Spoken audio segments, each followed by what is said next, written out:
radio fans, what is going on? We have some news coming out of Louisiana from KTBS 3 over there, and the link was given to me by Jack. Thanks so much, Jack. And I'm not going to waste any of your time, but just watch. He's calling it a tremendous hole, even a crime against the city of Shreveport. Two companies that wanted to bring jobs to Cattle Parish were turned down for Elio Motors and that strange little car it promised to build and still hasn't. New tonight, KTBS 3 investigates the due diligence of Cattle Parish commissioners who let this happen under their watch and why local lawmakers now calling for an investigation.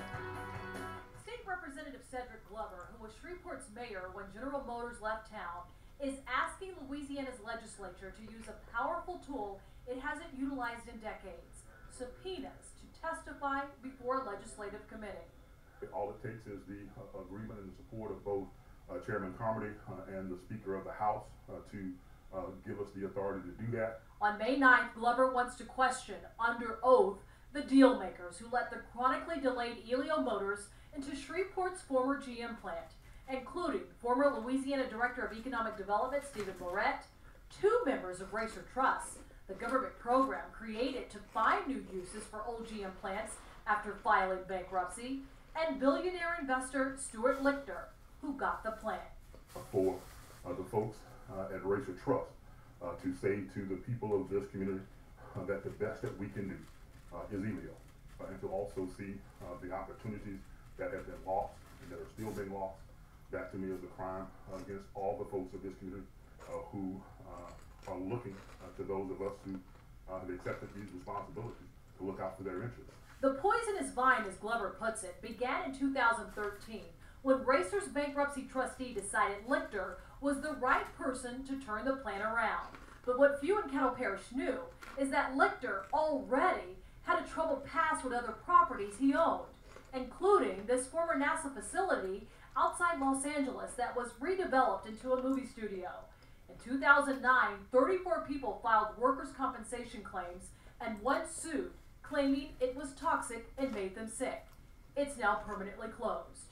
Then there's this former appliance factory in Mansfield, Ohio, where Lichter's company hired cleanup crews that eventually gutted the building, removed steel and other recyclable materials, then abandoned the property. Lichter sued for reimbursement, but a judge ruled against it since Lichter could not produce receipts. And late last year, an investment group sued Lichter, accusing him of misappropriating $25 million loaned to redevelop the former Hoover Appliances property in North Canton, Ohio. The plaintiffs now question if Lichter has the cash to finish the job. But back to Shreveport. Watch as Lichter raves in 2013 about Shreveport's GM facility. It's really good and terrific infrastructure.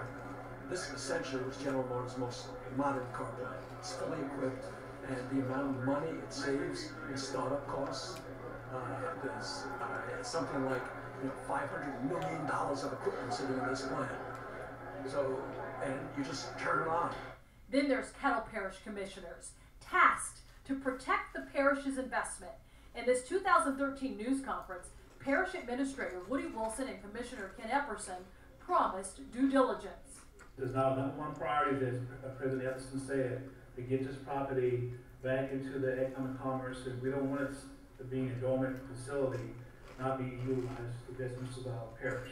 But between Christmas Eve and New Year's Eve of 2013, in a whirlwind real estate transaction, ownership of the GM facility changed hands with the blessings of cattle commissioners as they used $7.5 million in taxpayer dollars to buy the plant and lease it to Lichter, who in turn would lease it to Elio to build its three-wheel car. They all kind of happened at once, and they all layered in, and each one was tied to the other one. Listen, as former Commissioner John Escadade lobbies for support, but what many in the room did not know was that Escadade was working for a company hired to sell excess equipment Elio did not intend to use. If we don't do this, I'm not going to be able to live with myself. Commissioner Matthew Lynn says he was against it.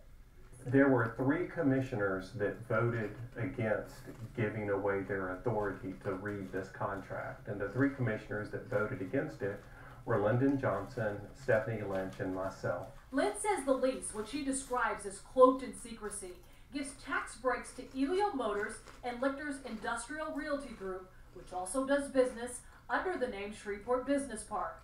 The contract also gave Lichter and Company permission to sell everything inside the former GM facility without a dime going to the parish. Racer Trust sold the equipment to Elio for $26.9 million and then gave them $10 million in cash using that equipment as collateral. Lynn adds the contract signed off by commissioners also gives Lichter first right of refusal as to who besides Elio can work in the GM facility and block who he wants out. So if we brought in a company that was able to create 4,000 jobs at $75,000 per job, the company IRG, Shreveport Business Park, Industrial Realty Group, they have the authority to say, no, we won't sell, Caddo Parish can't sell. Lynn says back in 2013, 3 companies expressed interest in the plant. One was Elio Motors. The others were Land Rover and Japanese air conditioning manufacturer Daikin, which promised those 4,000 jobs. But who did Lichter pick? The company he was a majority shareholder in, Elio Motors, which is running out of investor money and pushing back the day it says it will start making cars. That's a crime, without question. According to Glover, Land Rover, who had wanted to base its North American operations in Shreveport, moved on after being told it could have the GM facility only if it paid Shreveport Business Park an additional $200 million to relocate Elio to the former AT&T facility in southwest Shreveport. Commissioner Lynn says the Japanese air conditioning manufacturer Daikin decided on Texas. One built a $430 million plant in Houston, and the other one decided to not do anything, to my knowledge. Glover is convinced Caddo Parish was shoehorned into this deal by Racer Trust when it originally sold the former GM plant to Lichter, but adds Lichter upped the ante when he warned Caddo commissioners if they did not approve his terms, he would send in bulldozers to demolish the former GM facility, like Lichter had done before in 2013 at a suburban Denver property he owned, and in 2009 in Connecticut, where a portion of another complex was razed down. And that's coercion, that's undue coercion, that's intimidation, that's criminal in my estimation. You're committing a crime against the best interests of the people of this community. You're also breaching your fiduciary obligation to seek the highest and best use for these assets. Chairman Carmody says he has not discussed with the Speaker of the House details of this investigation yet, but adds if Glover thinks criminal activity took place, he should take his concerns to the DA's office. We also checked with Caddo Sheriff Steve Prater. He says he thought the deal between Elio and the parish didn't look right and at the very least was not good for taxpayers. His office conducted an extensive investigation.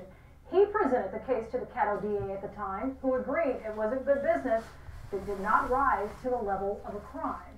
Meanwhile, billionaire Stuart Lichter did not respond to our request for an interview, and former Commissioner John Escadade says he saw no conflict of interest in taking the job at the plant since he was not working for Elio. Whole lot to chew on there, Sean. Thanks so much for following up in your investigation. And we also checked about what's next for Elio Motors.